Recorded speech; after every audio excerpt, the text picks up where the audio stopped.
அழுதைக்கு தெரியுமா கருவாட்டு வாசனை? எனக்கு தெரியுங்க. அப்ப அந்த கூட தூக்கலாமே.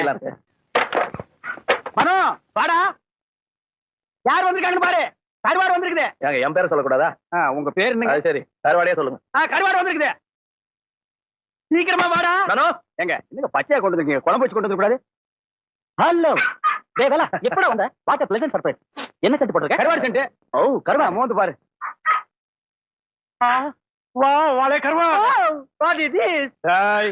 கருவாடு பிடிக்காதவங்க என்ன வேணாலும் நினைச்சிட்டு போங்க. கருவாடு அப்படின்னா எனக்கெல்லாம் இமோஷன்னே சொல்லலாம். ஒரு துண்டு கருவாடு இருந்தா போதும், ஒரு தட்டு சோறு உள்ள போறதே தெரியாது, அவ்வளோ பிடிக்கும் எனக்கெல்லாம். சும்மா கருவாடு எடுத்து உப்பு மிளகாத்தூள் போட்டு வறுத்து சாப்பிட்டாலே அவ்வளோ சோறு உள்ள போகும். நான் இன்னைக்கு பெருசா இருக்கக்கூடிய கட்டா கருவாடு தான் எடுத்திருக்கேன். அதை துண்டு துண்டா வெறும் மிளகாத்தூள் மஞ்சள் தூள் தான் போட்டு வறுத்தேன். மீன் மாதிரியே சூப்பரா இருந்துச்சு சாப்பிடுறது. கட்டா கருவாடு கேள்விப்பட்டிருக்கீங்களா அப்படின்னு தெரியல. உங்க ஊர்ல எல்லாம் அந்த கருவாடோட பேர் என்னன்னு சொல்லுவீங்கன்னு கமெண்ட்ல சொல்லுங்க. 30 வகையான கருவாடு மேல எங்க கிட்ட இருக்கு. உங்களுக்கு வேணும் அப்படின்னா ஸ்கிரீன்ல தெரியற நம்பருக்கு வாட்ஸ்அப் பண்ணுங்க. www.dryfishshop.in அப்படிங்கிற வெப்சைட்லயும் ஆர்டர் போடலாம். Flipkart, Meesho, Amazonலயும் ஆர்டர் அவைலபிளா இருக்கு. செக் பண்ணி பாருங்க. தேங்க்யூ.